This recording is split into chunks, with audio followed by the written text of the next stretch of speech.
الحمد للہ رب العالمین والصلاة والسلام علی سید المرسلین اما بعد فاعوذ باللہ من الشیطان الرجیم بسم اللہ الرحمن الرحیم. پڑھیے الصلاة والسلام علیک یا رسول اللہ وعلی آلک وصحابک یا حبیب اللہ. الصلاة والسلام علیک یا نبی اللہ وعلی آلک وصحابک یا نور اللہ.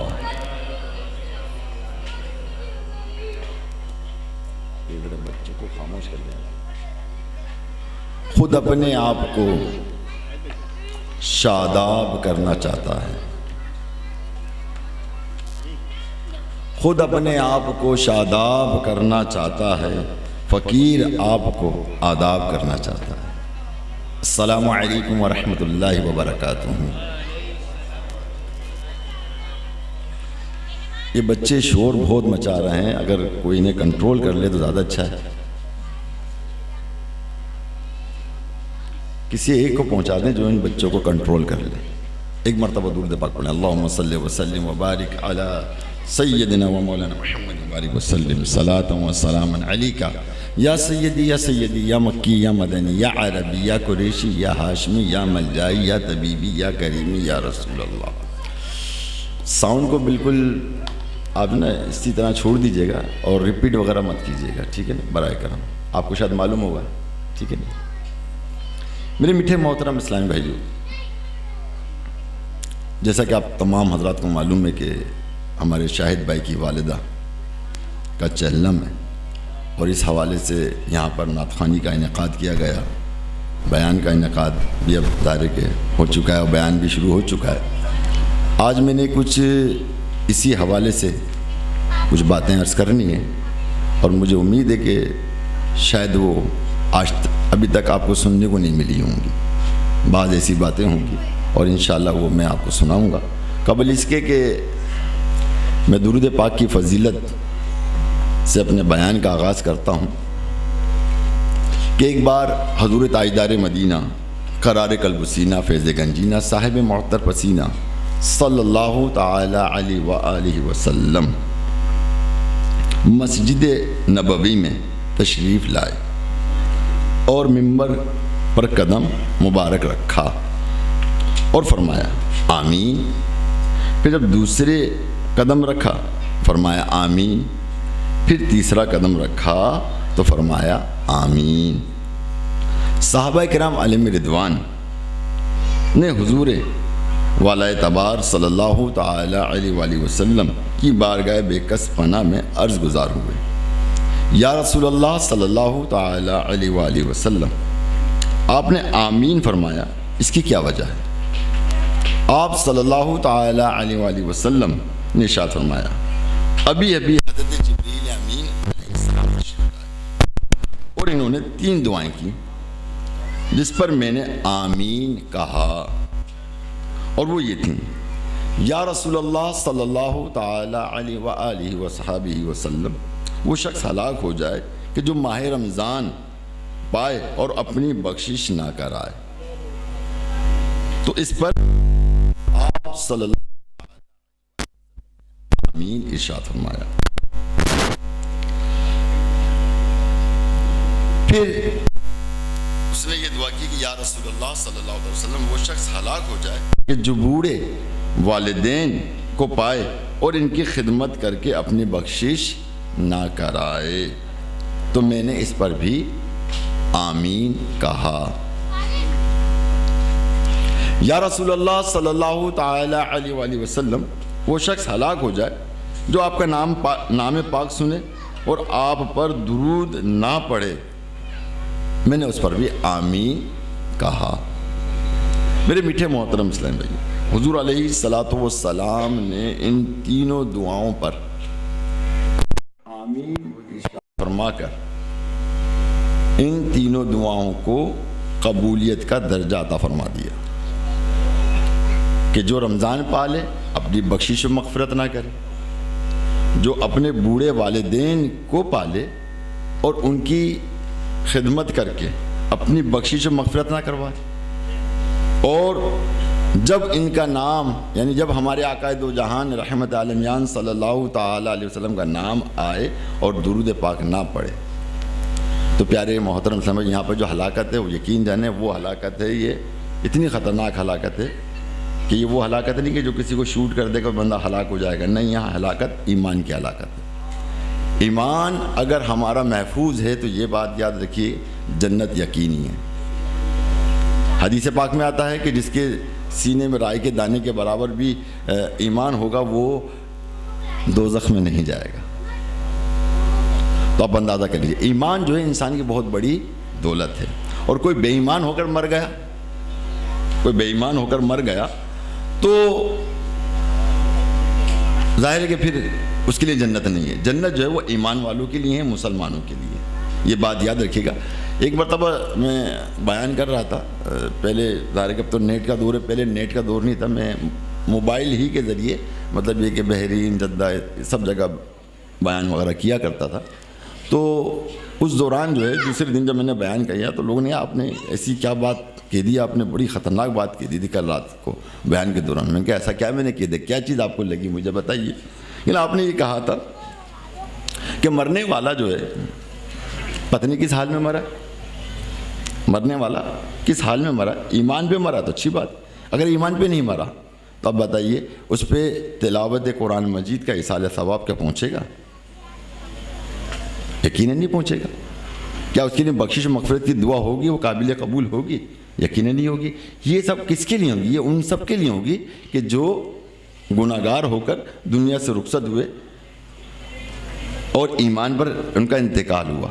اگر کفر پہ مر گئے تو ان تمام چیزوں کا اس کو کوئی فائدہ حاصل نہیں ہوگا۔ اور حال تو یہی ہے پیارے محترم اسلام بھائی، میڈیا کو دیکھ کر، انڈیا کلچر کو دیکھ کر، کہ آج ہم بدقسمتی سے آج ہم جو ہے وہ ان فلمیں اور ان ڈراموں کو دیکھ کر اپنے گھروں میں ہندو کلچر کو جو ہے رائج کر چکے ہیں۔ ہمارے جملے سے ہندی جملے نکلتے ہیں، ہمارے منہ سے وہ باتیں نکلتی ہیں جو نہیں نکلنی چاہیے۔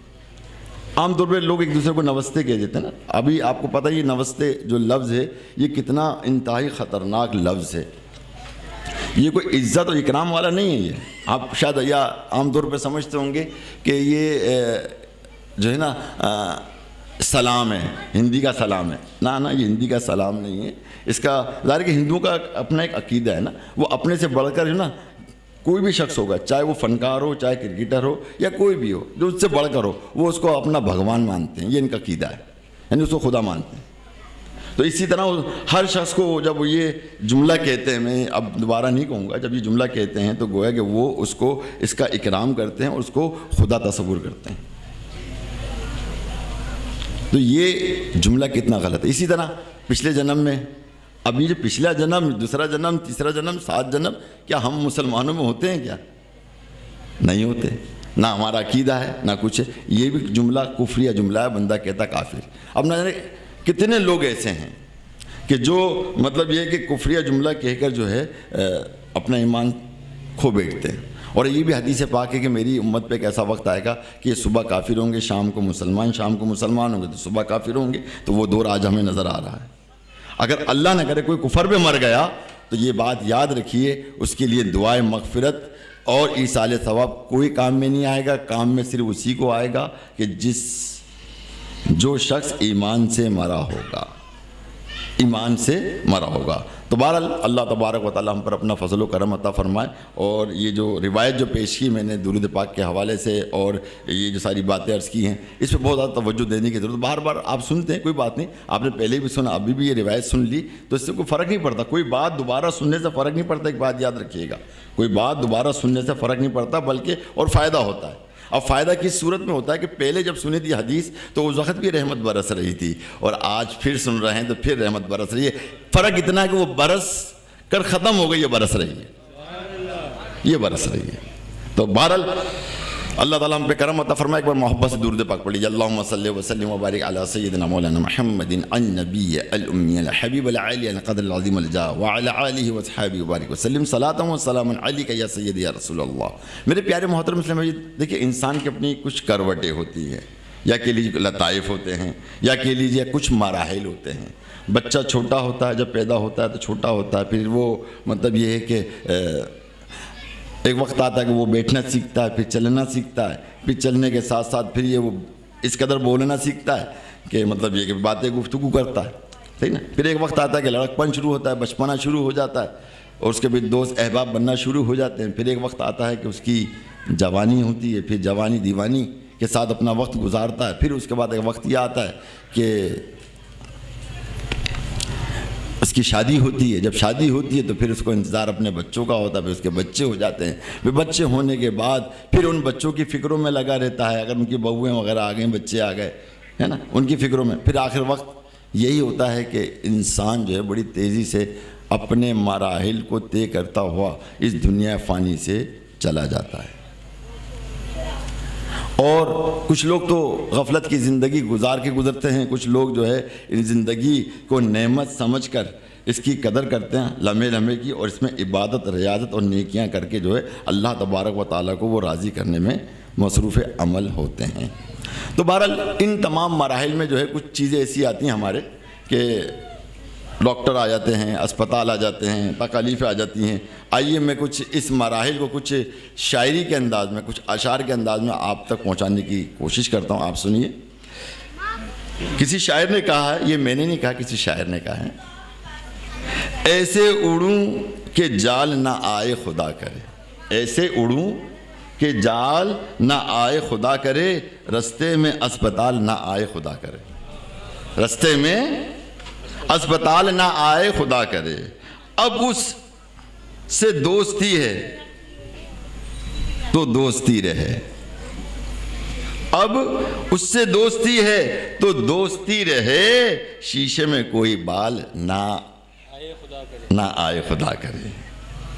تجوریوں میں نہ راہ خدا میں جاتی ہے، تجوریوں میں نہ راہ خدا میں جاتی ہے، یہاں تو ساری کمائی دوا میں جاتی ہے. ہوتا ہی نہیں، اتنے لاکھ جمع کر دو، اتنے لاکھ، بندہ مر بھی جاتا ہے تو لا جی 8 لاکھ روپے جمع کر دو. اپنا مطلب مرحوم کو لینے کے لیے 8-8 10-10 لاکھ جو لوگ اسپتالوں میں دے کے نکالتے ہیں. چھوٹے آدمی تھوڑے پیسے نکالتے ہیں، مگر وہ تھوڑے بھی ان کے لیے بہت ہوتا ہے. اللہ اللہ. پہلے بھی ہتھیلی چھوٹی تھی، اب بھی ہتھیلی چھوٹی ہے. پہلے بھی ہتھیلی چھوٹی تھی، اب بھی ہتھیلی چھوٹی ہے. کل اس سے چینی گر جاتی تھی، آج دوا گر جاتی ہے. اللہ اللہ. بندہ کن کن مراحل سے گزرتا ہے، جوانی، بڑھاپا.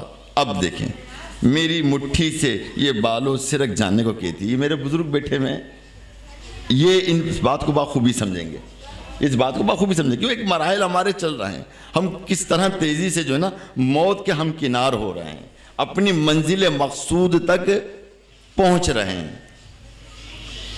کہ میری مٹھی سے یہ بالوں سرک جانے کو کہتی ہے، بالوں مٹی کو کہتے ہیں نا، میری مٹھی سے یہ بالوں سرک جانے کو کہتی ہے، کہ اب یہ زندگی مجھ سے تھک جانے کو کہتی ہے. جسے ہم اوڑھ کر نکلے تھے آغاز جوانی میں، جسے ہم اوڑھ کر نکلے تھے آغاز جوانی میں، یہ چادر زندگی کی مسک جاننے کو کہتی ہے. میں اپنی لڑکراہٹ سے پریشان ہوں مگر پوتی. اللہ اللہ. جن کی پوتیاں ہیں، جن کے ہیں دادا دادی والے ہیں، نانا نانی والے ہیں. اللہ اللہ. دیکھیں مراحل انسان کہ کس طرح سے گزرتے ہیں، جوانی، بچپنا، جوانی، بڑھاپا. اللہ اللہ. شاعر کیا کہتے ہیں کہ میں اپنی لڑکراہٹ سے پریشان ہوں مگر پوتی، میری انگلی پکڑ کر دور تک جانے کو کہتی. میں اپنے آپ کو اتنا سمیٹ سکتا ہوں، میں اپنے آپ کو اتنا سمیٹ سکتا ہوں، کہیں بھی قبر بنا دو میں لیٹ سکتا ہوں.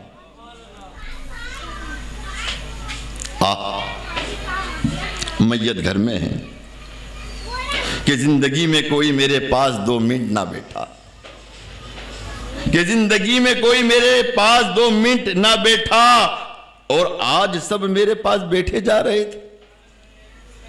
کوئی تحفہ نہ ملا آج تک مجھے کوئی، اور آج پھول ہی پھول دیے جا رہے تھے۔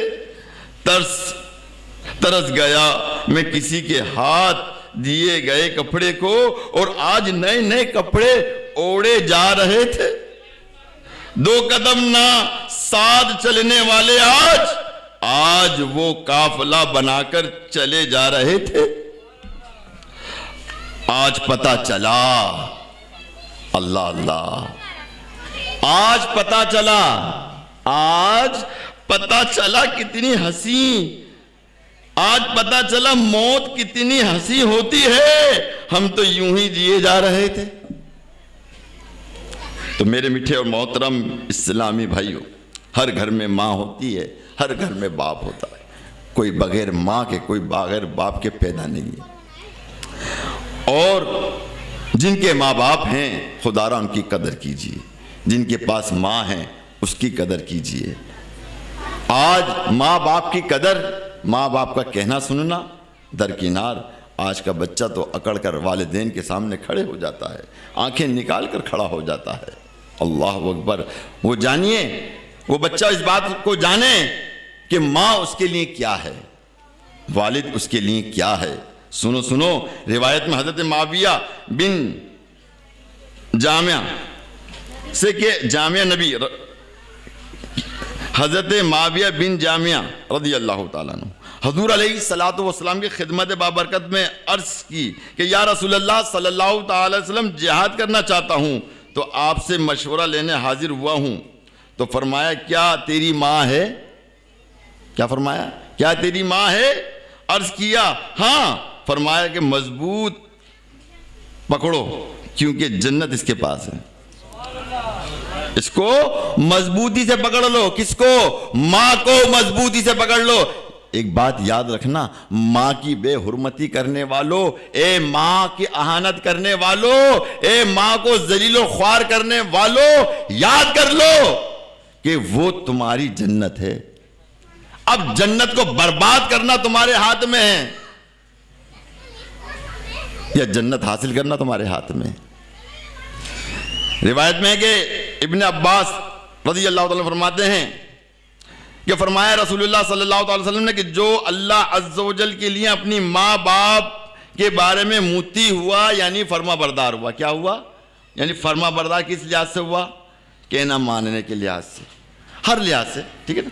کہنا ماننے تھے، جو حکم دیا والدین نے اس کو کام کرنا ہے۔ اگر والد صاحب کہتے ہیں کہ جاؤ شاہد جا کے مارکیٹ سے سودا لے آؤ، وہ یہ نہیں کہے کہ وہ چھوٹا بھائی بھی اس سے منگوا لو، تم سے کہا گیا اب تمہیں ہی جانا پڑے گا، اب تم انکار نہیں کر سکتے شرعی طور پر۔ اگر انکار کرو گے تو گنہگار ہوگے۔ کیا ہوگے؟ گنہگار ہوگے۔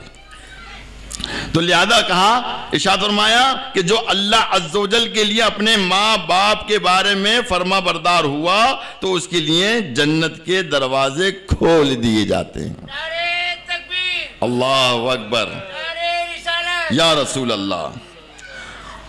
اگر ان میں سے ایک ہو تو دروازہ جو اپنے والدین کے متعلق اللہ عز و جل کا نافرمان ہو اور اس کے لیے آگ کے دروازے کھول دیے جاتے ہیں۔ تو اندازہ کیجئے اگر ہم نے اپنے والدین کے ساتھ بے حرمتی کی اور ان کا تقدس ہم نے برباد کیا اور اس کو برقرار نہیں رکھا تو یاد رکھیے کہ پھر ہمارے لیے جہنم کا دروازہ کھلے گا، جنت کا نہیں۔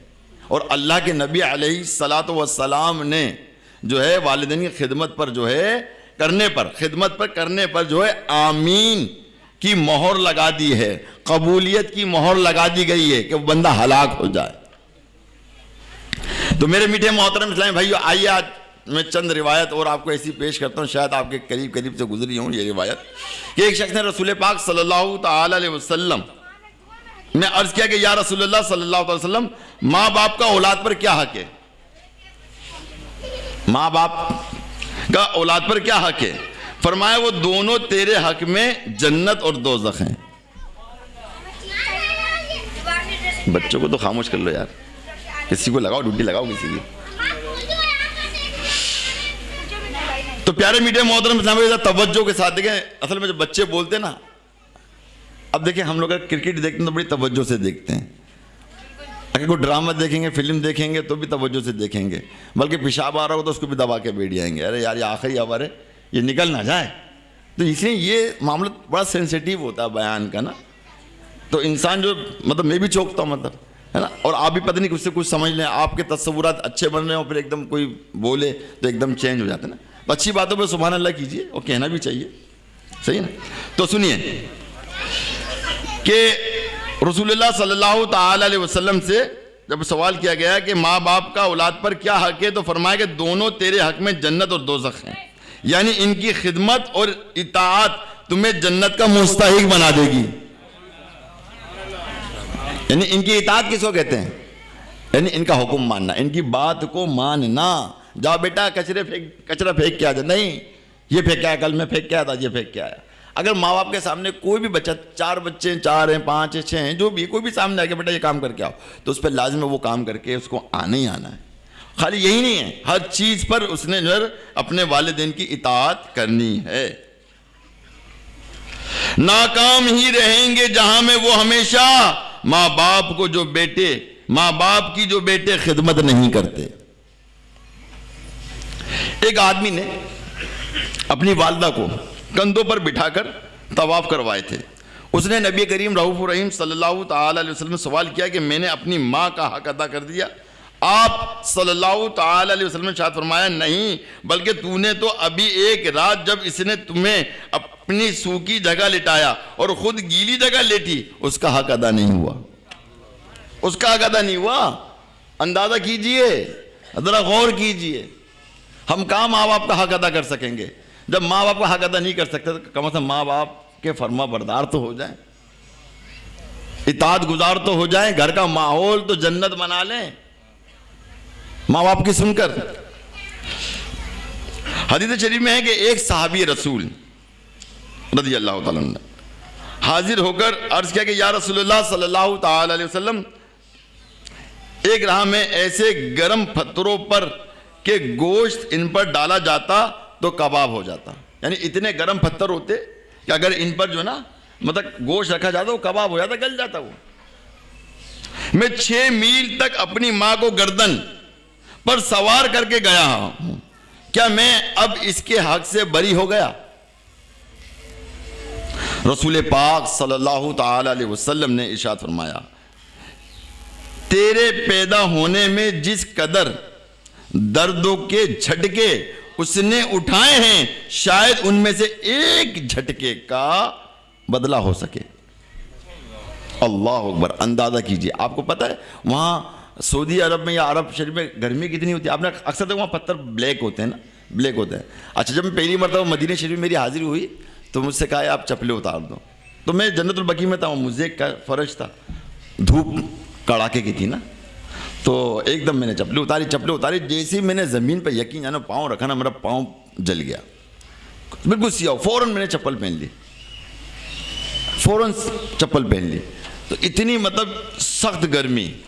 اندازہ کیجیے. اور یہ آپ اندازہ کیجیے کہ 6 میل تک ایسے پتھروں ایسی راہوں سے گزرے ہیں کہ اگر گوشت رکھا جائے تو وہ گل جائے. ابھی 6 میل کتنا ہوتا ہے؟ کلومیٹر تو بھائی چھوٹا ہی ہوتا نا. کلومیٹر یعنی 1000 میٹر آپ ہوگا تو ایک کلومیٹر ہوگا. اب میل جو 6 مائل ہے وہ اس سے زیادہ ہے. تو ایسی میں آج جمعے میں یہ اسی حوالے سے بیان کر رہا تھا، تو کسی نے مجھے کہا کہ کراسنگ سے لے کر 89 تک جائیں گے تو 3 میل بنے گا. کتنا میل بنے گا؟ 3 میل بنے گا. اور اس کا ڈبل لگا لیں تو یعنی 6 میل. ارے 6 میل ہم تو کسی کو کندھوں پہ ڈال کے اس کونے تک نہیں جا سکتے یار، اس کونے تک نہیں جا سکتے. تو اندازہ کیجئے کہ اتنا مشقت جھیلنے کے بعد، اتنی تکلیف اٹھانے کے بعد بھی ماں کا حق ادا نہیں ہوا. صرف ایک جھٹکے کا کہا ہو سکتا ہے کہ وہ بھی ہو سکتا ہے، ہو سکنے پر ہے، کنفرم نہیں ہے کہ اس کا ایک بدلہ تم کو مل گیا ہو. رسول پاک صلی اللہ تعالی علیہ وسلم کے پاس ایک آدمی آیا اور اس کے ساتھ ایک بوڑھا آدمی تھا. آپ صلی اللہ تعالی علیہ وسلم نے پوچھا یہ بوڑھا آدمی کون ہے؟ اس نے عرض کیا کہ یہ میرا والد ہے. تو پھر آپ صلی اللہ علیہ وسلم نے فرمایا کہ اس سے آگے چلنے کی کوشش نہ کرو اور اس سے پہلے بیٹھنے کی کوشش نہ کرو. یعنی اپنے والدین کا اس طرح احترام کرو، نہ تو اس کی آگے چلو اور نہ اس سے پہلے آپ بیٹھنے کی کوشش کرو.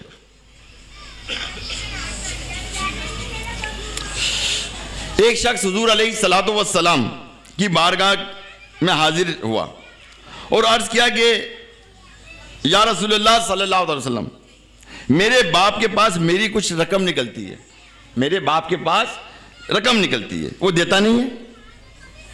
میرے باپ کے پاس کچھ رقم نکلتی ہے، رقم میرا باپ ہے کہ دیتا ہی نہیں ہے. حضور علیہ الصلوۃ والسلام کا رخ انور کہیں اور تھا. جب یہ جملہ سنا نا، ایک دم آپ مطلب جلال میں ہو کر ایک دم سامنے آ گئے اور ارشاد فرمایا کہ تو اور تیرا سب کچھ تیرے باپ کا ہے. آج کی اولاد کہتی ہے نا یہ تو میں نے کمایا، میرا ہے. اگر والدین زندہ اگر وہ کہتے نا میرا ہے تو سمجھ لو اس نے جیتے جی اپنے والدین کو مار دیا. تمہارا جب ہوگا جب تمہارے والدین دنیا سے چلے جائیں گے. اس مسئلے کو اپنے ذہن میں ڈال لیجئے. جن کے والدین زندہ ہیں یا والدہ زندہ ہے، اس وقت تک کسی چیز پر آپ مالک ہو نہیں سکتے. اس وقت تک آپ مالک ہو نہیں سکتے. یہ تم بھی اپنے باپ کے ہو، تمہارا باپ تمہارا مالک ہے. تمہارے مال جو تم نے کمایا اس کا وہ مالک ہے. بلکہ قرآن کی تفسیر میں نے یہ پڑھا تھا میں نے کہ دیکھیں بچے جو ہے نا، بچے جو ہوں گے وہ والدین سے اجازت لے کے پیسہ خرچ کریں گے. آج کل بچے نکالتے ہیں، خرچہ کر لیتے ہیں، ان کو روکنا چاہیے. والدین اس پہ راضی نہیں ہے، روکنا چاہیے. کیونکہ اس طرح بچوں کا پیسے خاموشی سے نکال کر چیز کا خرید کے کھانا ان کے لیے حلال نہیں ہے، حرام ہے بغیر اجازت کے. والدین کی اجازت بچوں کے لیے ضروری ہے، مگر بچوں کا مال اگر بہت کچھ ہے موجود ہے تو والدین کو اجازت نہیں ہے کہ وہ اپنے بچے سے پوچھے بیٹا یہ تیرے پیسے میں رکھ لوں یا خرچ کر لوں. نہ بلکہ تو بھی اور تیرا مال بھی تیرے ماں باپ کا ہے، ماں باپ کا ہے.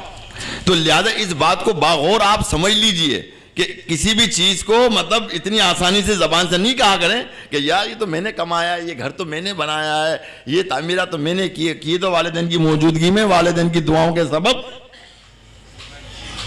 والدین کی دعاؤں کے سبب. تو لہذا اس مسئلے کو بھی ہم جو ہے نا باغور مطلب سمجھ لیں. اگر ہم نے اس کو نہیں سمجھا تو پھر ہم خطرے میں پڑ جائیں گے. دیکھیے پیارے محترم اسلام بھائیو، والدین کی خدمت کس قدر بابرکت ہے. آئیے میں آپ کو ایک واقعہ سناتا ہوں. حضرت خواص علیہ رحمہ بیان کرتے ہیں کہ میں نے جنگل میں حضرت خضر علیہ السلام کی زیارت اور ملاقات سے مشرف ہوا تو ان سے پوچھا کہ مجھے یہ سعادت کس عمل کے سبب ملی ہے، نصیب ہوئی ہے. مجھے یہ سعادت جو آپ سے ملاقات ہوئی. خضر علیہ السلام سے دیکھیں ملاقات جو ہے نا یہ ہوتی ہے اور ہر حاجی کو بھی ہوتی ہے. کہیں ظاہر ہو جاتے ہیں، کہیں ظاہر نہیں ہوتے. بہرحال یہ ان کی منشا ہے. تو بہرحال حضرت خضر علیہ السلام سے ان شخص کی ملاقات ہوئی اور کہا کہ مجھے یہ جو سعادت کس عمل کی وجہ سے نصیب ہوئی. تو حضرت خضر علیہ السلام نے کیا فرمایا یہ غور کریں. حضرت خضر علیہ السلام نے ارشاد فرمایا سب والدہ ماجدہ کے ساتھ حسن سلوک کی برکت سے. کس سے؟ اپنے والدہ کے ساتھ حسن سلوک کی برکت سے. آئیے اس حوالے سے شعر سناتا ہوں آپ کے لیے. شعر ہے. تم ہمیں ساتھ میں رکھا کرو عادت کی طرح. یہ بزرگ ارشاد فرما رہے اپنی اولاد کے لیے. غور کر لیجئے کہ تم ہمیں ساتھ میں رکھا کرو عادت کی طرح، عادت کی طرح، عادت کی طرح. ذرا غور کر لیں عادت کس کو کہتے ہیں. سمجھ لیجیے آپ بخوبی سمجھتے ہیں کہ تم ہمیں ساتھ میں رکھا کرو عادت کی طرح ورنہ ہم اٹھ کر چلے جائیں گے برکت کی طرح. نعرہ تکبیر، اکبر نعرہ رسالت. یا رسول اللہ. میرے میٹھے محترم اسلامی بھائیوں، والدین کی خدمت کرنے سے کیسے واقعات سامنے آتے ہیں. اللہ اکبر کہ دل جو ہے وہ جسم کے اندر جھومنا شروع کر دیتا ہے. کسی شخص نے حضرت شیخ ابو اسحاق علیہ رحمہ سے بیان کیا کہ میں نے رات خواب میں دیکھا کہ آپ کی داڑھی جواہرات یاقوت سے مزین ہے، آپ کی داڑھی جواہرات سے مزین ہے۔ تو انہوں نے فرمایا کہ تو نے سچ کہا، انہوں نے کہا کہ تو نے سچ کہا، کیونکہ کل رات میں نے اپنی ماں کے قدم چومے تھے۔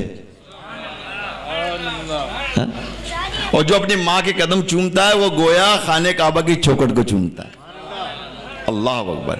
جن کی ماں ہے، اللہ اکبر اللہ اکبر، وہ بڑے سعادت مند ہیں۔ جن کی ماں نہیں ہے، اللہ اکبر، انہوں نے بعض ایسے لوگ گزرتے ہیں حضرت، بعض ایسے لوگ گزرتے ہیں کہ جنہوں نے اپنے والدین کی صورت بھی نہیں دیکھی، یقین جانیں والدین کی صورت نہیں دیکھی اور رخصت ہو جاتے ہیں، اور یہاں تک کہ انہیں کوئی نہ کوئی پال رہا ہوتا ہے اپنا بچہ بن کر، اپنا بچہ سمجھ کر۔ یہاں تک کہ پرانا دور ایسا دور تھا کہ لوگوں کو پتہ بھی نہیں ہوتا تھا کہ ہم نے اس کو پالا ہے، وہ حقیقی میں اس کو اپنا ماں باپ سمجھتے تھے، اور ماں باپ بھی اسی طرح ان کے ساتھ جو ہے حسن سلوک کیا کرتے تھے، اور اس کو احساس نہیں دلاتے تمہارے ماں باپ نہیں ہیں۔ آج تو بھائی احساس دلایا جاتا ہے، آج احساس دلایا جاتا ہے۔ تو بہرحال میرے میٹھے محترم اسلامی بھائیوں، ماں کی بات ہی کیا ہے۔ واقعات تو بہت سارے ہیں، میں چاہتا ہوں کہ آپ کو واقعات سناؤں، مگر یہ ساری چیزیں سنا نہیں سکتا کیونکہ وقت بھی قلیل ہے۔ کیونکہ میں نے حیدرآباد میں ایک مرتبہ بیان کیا تھا، تقریباً 2.5 گھنٹے بیان کیا تھا اسی پر ہی، یقین جانے، اور جو لوگوں کا حال تھا نا وہ دیکھنے جیسا حال تھا۔ ہم اس کو ریکارڈنگ نہیں کر سکے تھے، ریکارڈ نہیں کر سکے، اس لیے ہم نے اس کو ڈالا بھی نہیں۔ تو بہرحال آئیے میں آپ کو ایک واقعہ سناؤں کہ ماں کی اہمیت، والدین کی اہمیت کے بارے میں۔ اب اللہ تبارک و تعالیٰ کی کرم نوازی دیکھیے۔ حضرت موسیٰ علیہ السلام، کون؟ اللہ کے نبی حضرت موسیٰ علیہ السلام،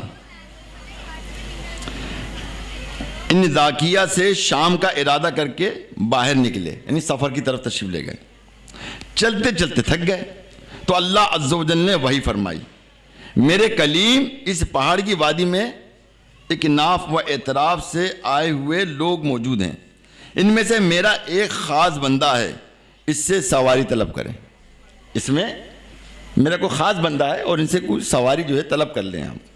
تو آپ نے اسے نماز پڑھتے دیکھا۔ جب وہ فارغ ہوا تو آپ نے کہا کہ اے بندہ خدا عز و جل، مجھے سواری چاہیے۔ تو اس نے آسمان کی طرف دیکھا، نگاہ اٹھائی تو بادل کا ایک ٹکڑا آتا نظر آیا، دکھائی دیا۔ اس نے کہا کہ نیچے آ، وہ بادل کا ٹکڑا نیچے آ گیا، اور اس انسان کو جہاں چاہتا ہے، یہ جہاں چاہتا ہے اس کو پہنچا دے، اس بادل کے ٹکڑے ہیں۔ کس کو؟ اللہ کے نبی کو، حضرت موسیٰ علیہ السلام کو۔ وہ اس بادل میں گئے۔ جب حضرت موسیٰ علیہ السلام اس پر سوار ہوئے اور چل دیے تو اللہ عز و جل نے فرمایا، اے میرے کلیم، تمہیں معلوم ہونا چاہیے کہ یہ مرتبہ اسے کیسے حاصل ہوا۔ سنیے، میں نے یہ مرتبہ اسے ماں کی خدمت کے صلے میں دیا ہے۔ اس کی ماں نے بوقت اجل دعا مانگی تھی، یا الہی عز و جل، اس نے میری ضروریات کا خیال رکھا، میری ضروریات کا، بولیے، خیال رکھا۔ آج خیال اولاد کو رکھنا چاہیے، کوئی نہیں رکھتا۔ کالے سر والی آتی ہے نا، کمرے میں ہوتے ہیں سارے کے سارے، اچھا کھانا بھی لائیں گے، دونوں کھا لیں گے، چھوڑو یار کتنوں کھلائیں گے اپن۔ کس طرح سے مطلب ماحول ضرورت ہمارے گھر کے اندر ہے، آپ کو پتا ہے۔ تو اندازہ کیجئے کہ اس اللہ کی بندی نے کیا کہا کہ یا اللہ، اس نے میری ضروریات کا خیال رکھا ہے، اس لیے تیرے حضور میری دعا ہے کہ تجھ سے یہ جو بھی طلب کرے تو اسے عطا فرمانا۔ یہ مجھ سے آسمان کو زمین پر اگر الٹنے کی بھی درخواست کرے موسیٰ، میں منظور کر لوں گا، میں منظور کر لوں گا۔ اندازہ کیجئے، اندازہ کیجئے کہ ماں کی خدمت کرنے والا جو ہوتا ہے، آپ سمجھ لیجئے اپنے والدین کی ضروریات کو پورا کرنے والا شخص جو ہے نا، پھر جس وقت ہاتھ اٹھا کے دعا مانگے اسی قبول ہوگی، قبول ہوگی۔ میرے سر پر میری ماں، میرے سر پر میری جو ماں کی دعاؤں کے سائے ہیں، میرے سر پہ میری جو ماں کی دعاؤں کے سائے ہیں، سفر میں کہیں بھی حادثہ ہونے نہیں دیتے، سفر میں کہیں بھی حادثہ ہونے نہیں دیتے۔ تو میرے میٹھے اور محترم اسلامی بھائی، آج والدین کی خدمت آزمائش بن کر رہ گئی ہے۔ بیٹی کی شادی ہوتے ہی جھگڑے کا سلسلہ شروع ہو جاتا ہے، یہاں تک کہ ماں باپ کو برا بھلا اور کوسوں سے نوازا جاتا ہے کہ باپ ہے کہ مرتا ہی بھی نہیں، جو جان چھوٹ جائے۔ باپ نے ہمارا رہنا دشوار کر دیا ہے کہ ہر وقت کھانستا اور شور مچاتا رہتا ہے، بات بات پر ٹوکتا رہتا ہے، اور جب بات زیادہ بگڑ جاتی ہے تو اولاد گھر چھوڑ کر چلی جاتی ہے۔ اور پھر کیا ہوتا ہے؟ کسی نے کیا خوب کہا، کیسے ہمارے دور کے ادوار ہو گئے، کیسے ہمارے دور کے ادوار ہو گئے، کردار کش صاحب کردار ہو گئے۔ والد کی زندگی میں تو رہتے تھے دور دور، والد کی زندگی میں تو رہتے تھے دور دور، مرتے ہی جائیداد کے حقدار ہو گئے۔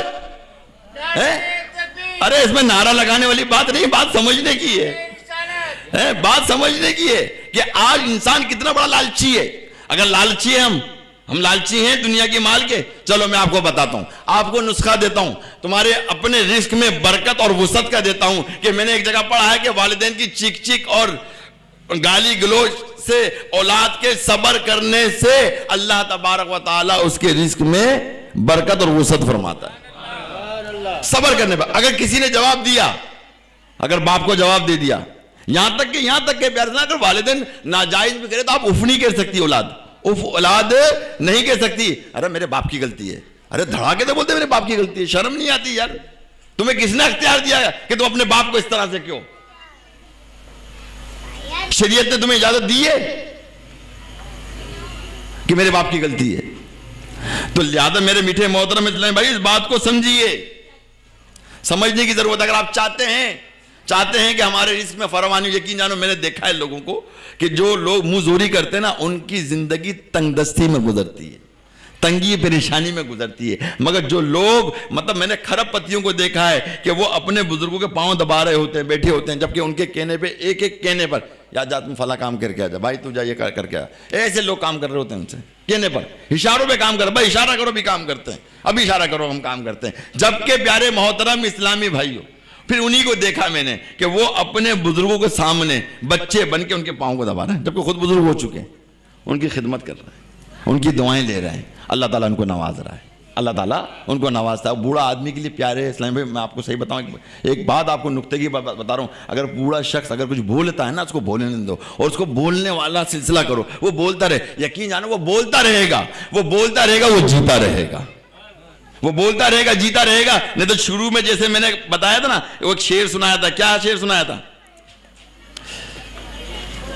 اب وہ مجھے تلاش کرنا پڑے گا، مطلب زندگی انسان کی جو ہے بالکل تھک جانے، یہ سنا تھا کہ میری مٹھی سے یہ بالوں سرک جانے کو کہتی ہے کہ اب یہ زندگی مجھ سے تھک جا، وہ کہتی ہے مجھ سے یہ زندگی تھک جانے کو کہتی ہے۔ تو لہذا میرے میٹھے محترم اسلامی بھائیوں، باپ کے مرتے ہی بٹوارا شروع ہو جاتا ہے۔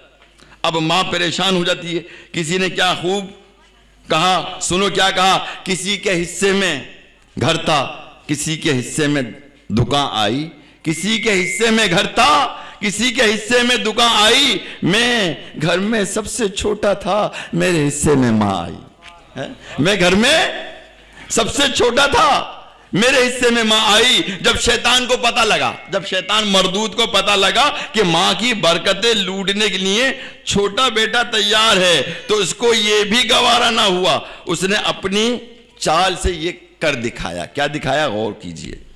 10 بچوں کو پالا تھا کسی ماں نے جتن سے، 10 بچوں کو پالا تھا کسی ماں نے جتن سے، ممتا کا صلہ وہ بھی ضعیفی میں نہ پائی، ہر چیز کو بانٹ لیا باپ کے مرتے، ایک ماں تھی جو کسی کے حصے میں نہ آئی۔ اللہ اکبر۔ آج میرا عنوان ماں کی عظمت، ماں کی محبت، ماں کی محنت، ایک ماں اپنے لگتے جگر کے لیے کیا کیا کرتی ہے، آپ غور کیجئے، شرم کے آنسوؤں سے دل کو پاک کر لیجئے۔ اے ماں، تیری عظمت، تیری محبت، تیری شفقت، تیری محنت کو لاکھوں سلام۔ آج بچے کی محبت میں بولے جانے والے جھوٹ کا بیان کرتا ہوں۔ کسی نے کہا کہ میری ماں ہمیشہ سچ نہیں بولتی۔ میری ماں نے مجھ سے 8 بار جھوٹ بولا ہے۔ جو ماں کے دودھ میں پی ہے بے خودی نہیں جاتی۔ جو ماں کے دودھ میں پی ہے خودی نہیں جاتی، میرے مزاج سے یہ سیدی نہیں جاتی۔ میری ماں ہمیشہ سچ نہیں بولتی۔ یہ کہانی میری پیدائش سے شروع ہوئی اور میں ایک بہت غریب گھرانے کا اکلوتا بیٹا تھا۔ میرے پاس کھانے کو کچھ بھی نہ تھا، اور اگر کبھی ہمیں کھانے کو کچھ مل جاتا تو امی اپنے حصے کا کھانا بھی مجھے دے دیتی اور کہتی کہ تم کھا لو، مجھے بھوک نہیں ہے۔ یہ میری ماں کا پہلا جھوٹ تھا۔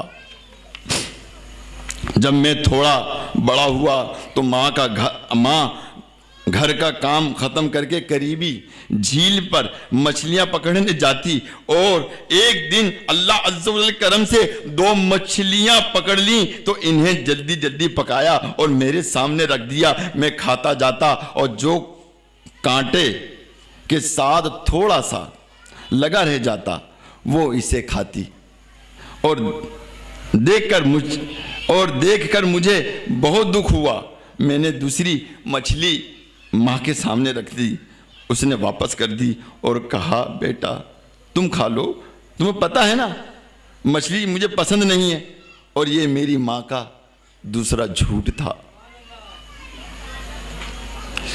پہلے بچوں کو کھلاتی ہے سکون اور چین سے، پہلے بچوں کو کھلاتی ہے سکون اور چین سے، بعد میں جو کچھ بچا وہ شوق سے کھاتی ہے ماں۔ اوڑھتی ہے خود تو غربتوں کا بوسیدہ کفن، چاہتوں کا پہرن بچوں کو پہناتی ہے ماں۔ روح کے رشتوں کی یہ گہرائیاں تو دیکھیے، چوٹ لگتی ہے ہمارے تو چلاتی ہے ماں۔ اور جب میں اسکول جانے کی عمر کا ہوا تو میری ماں نے ایک گارمنٹس کی فیکٹری کے ساتھ کام کرنا شروع کیا اور گھر گھر جا کر گارمنٹس کے کپڑے بیچتی۔ سردی کی ایک رات جب بارش بھی زوروں پر تھی، میں ماں کا انتظار کر رہا تھا جو ابھی تک نہیں آئی تھی۔ میں انہیں ڈھونڈنے کے لیے آس پاس کی گلیوں میں نکل گیا، دیکھا تو وہ لوگوں کے دروازوں پر کھڑی سامان بیچ رہی تھی۔ میں نے کہا کہ ماں اب بس بھی کر، تھک گئی ہوگی، سردی بھی بہت ہے، ٹائم بھی بہت ہو چکا ہے، باقی کل بیچ لینا۔ تو ماں بولی بیٹا میں بالکل تھکی نہیں ہوں۔ یہ میری ماں کا تیسرا جھوٹ تھا۔ ایک روز میرا فائنل امتحان تھا، اس نے ضد کی کہ وہ بھی میرے ساتھ چلے گی۔ میں اندر پیپر دے رہا تھا، وہ باہر دھوپ کی تپش میں کھڑی میرے لیے دعا کر رہی تھی۔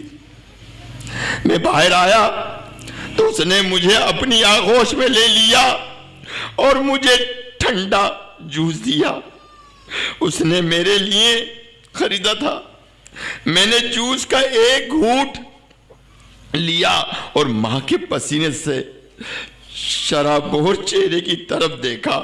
میں نے جوس ان کی طرف بڑھا دیا تو وہ بولی نہیں بیٹا تم پیو، مجھے پیاس نہیں ہے۔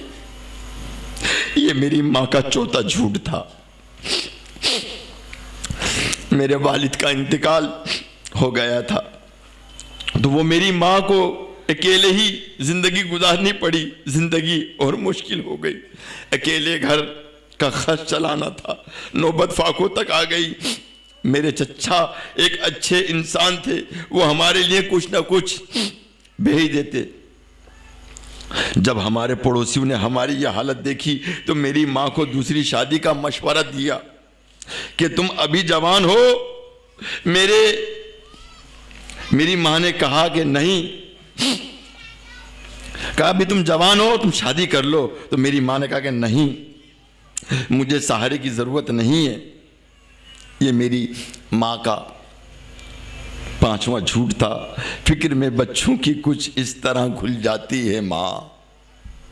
میں نے دیکھا ہے قسم اس رب العزت کی کہ جو جوانی میں بیوہ ہوئی، یقین جانیے چند ماہ میں ان کے چہروں سے جو جھریاں اور جو ذوق ان کے اندر پیدا ہوا، وہی جو ایک بڑھاپے میں ہوتا ہے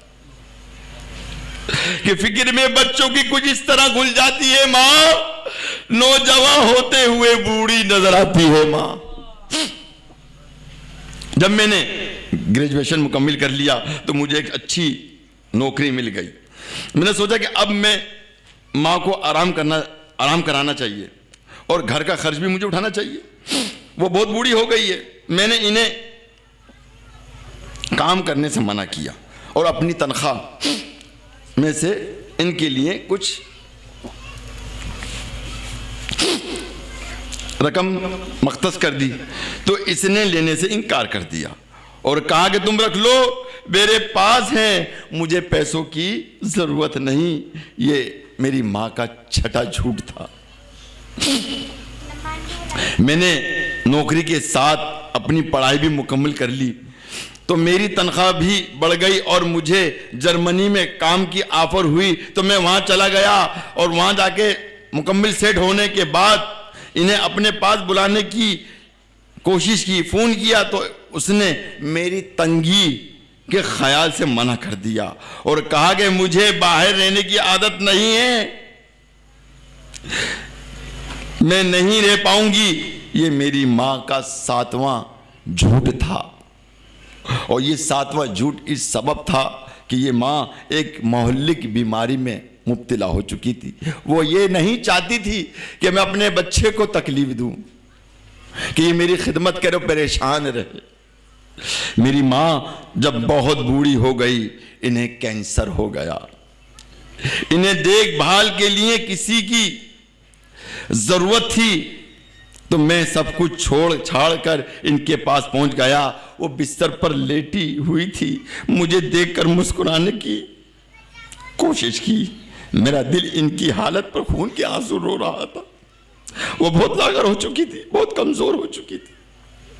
میری آنکھوں سے آنسو نکل آئے تو وہ کہنے لگی مت رو بیٹا، میں ٹھیک ہوں، مجھے تو کوئی تکلیف نہیں ہے. میری ماں کا 8واں جھوٹ تھا اور پھر میری ماں نے ہمیشہ ہمیشہ ہمیشہ کے لیے آنکھیں بند کر لی. دعا کو ہاتھ اٹھاتے ہوئے لرزتا ہوں. کبھی دعا نہیں مانگی تھی ماں کے ہوتے ہوئے. موت کی آغوش میں جب تھک کر سو جاتی ہے ماں، تب کہیں جا کر سکون تھوڑا سا پاتی ہے ماں. پیار کہتے ہیں کسے اور ممتا کیا چیز ہے؟ کوئی ان بچوں سے پوچھے کہ ان کی مر جاتی ہے ماں.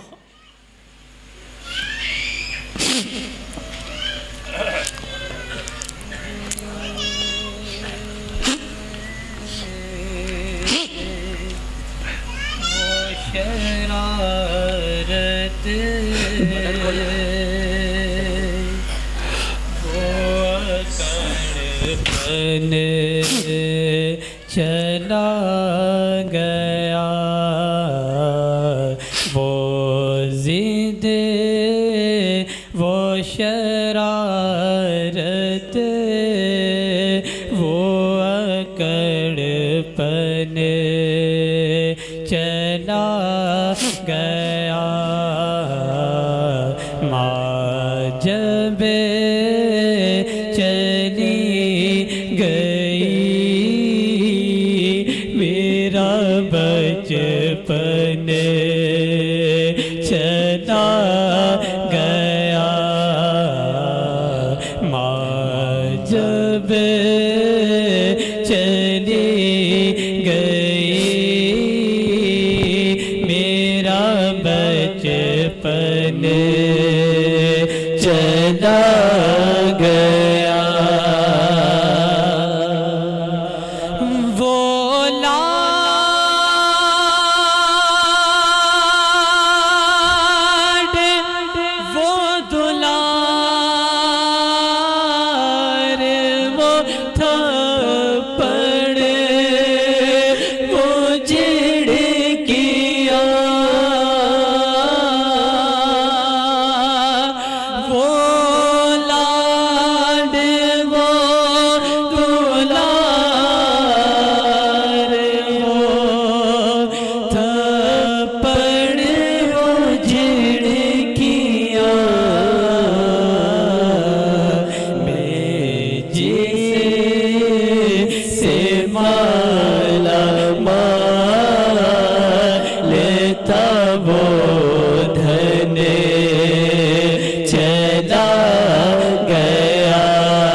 شرارت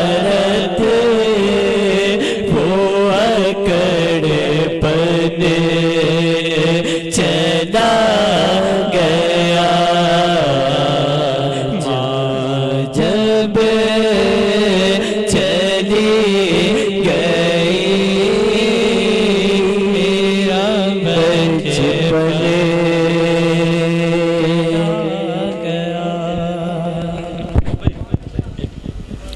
للہ اب ہماری فریاد کو پہنچیے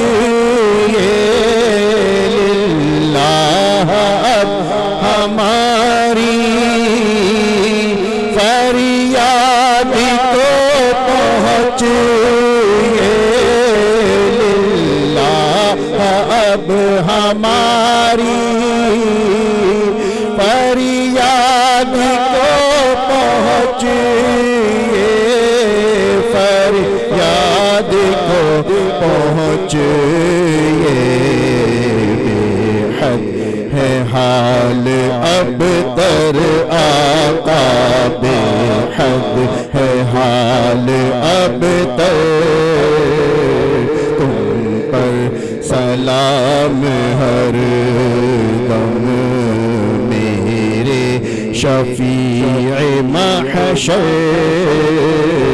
تم پر سلام ہر دم دنیا و آخرت میں جب میں رہوں سلامت دنیا و آخرت میں جب میں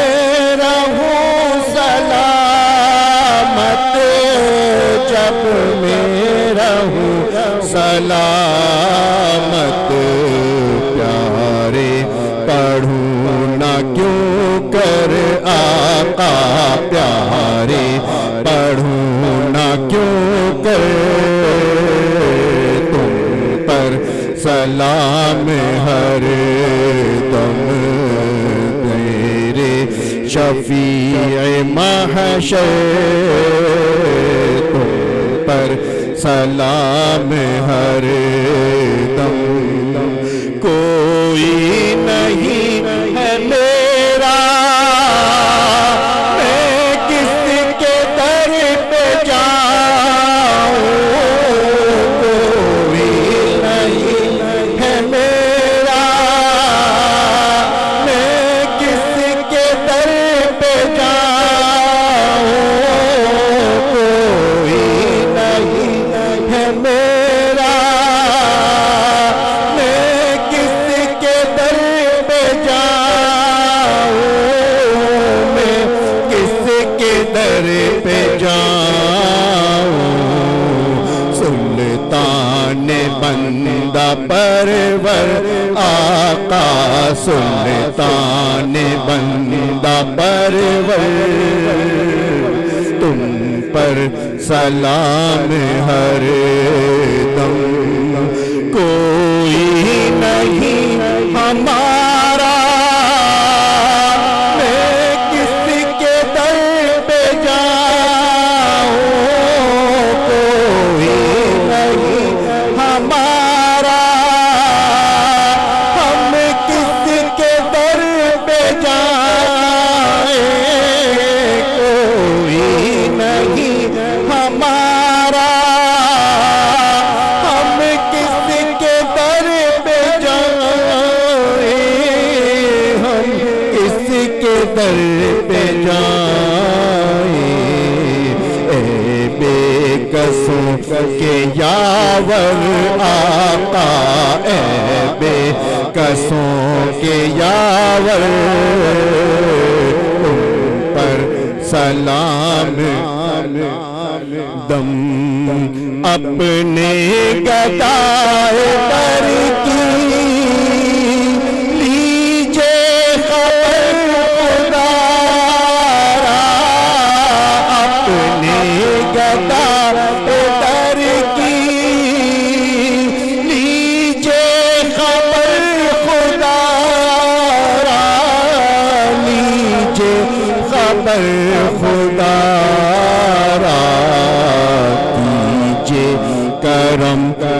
حسن پر آقا کیجے کرم ہم سب پر آقا کیجے کرم حسن پر تم پر سلام ہر دم میرے شفیع محشر تم پر سلام ہر دم تاجدار یا رسول اللہ کرم کی ہو نظر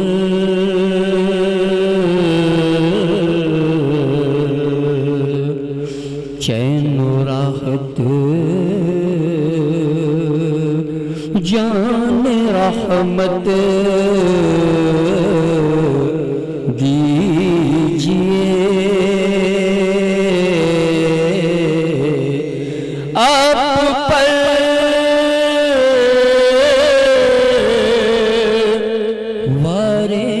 جانو دل حضور یا نبی شرف زیارت دیجئے بے قصوں کی لاج رکھتے ہو حضور غمزدوں کے دل کو راحت دیجئے اے حسینہ دل نشی دلکش رسول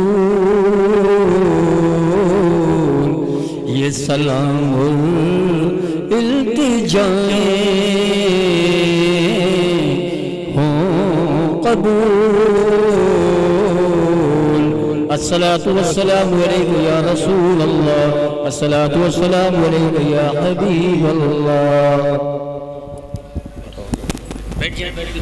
فادر فقیر بیٹھیا انشاءاللہ